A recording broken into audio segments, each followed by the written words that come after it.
Во Штипското регионално електромашинско училиште Колен Ехтенин, трета поред инвестиција од поголем обем, односно по реконструкцијата на котелот за грејење кровот на училиштето, во тека реконструкција на спортската сала. Инаку во ова училиште увид во градежните работи извршија веде градоначалникот на општината Јане Миланов и директорот на Колен Ехтенин Дејан Павлов.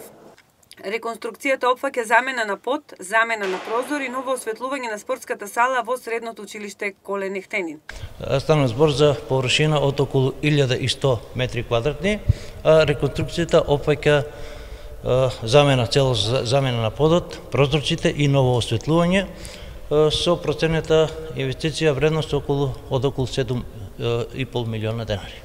Директорот на Колен Ехтенин Павлов потенцираше дека после подолг период средното училиште ќе добие нова сала како во корист на сите спортисти, бидејќи ќе биде направена на најпрофесионално ниво. Оваа сала, спортска сала, е од витално значење не само за нашите ученици и за нашето училиште, туку и за општо за сите спортисти во нашата општина.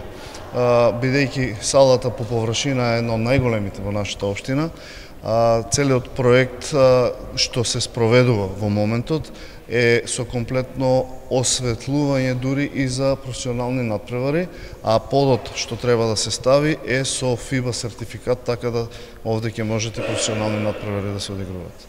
Во ова стручно училиште Колен Ехтенин од Штип досега не е забележан ниту еден случај на коронавирус, што е реткост во државата.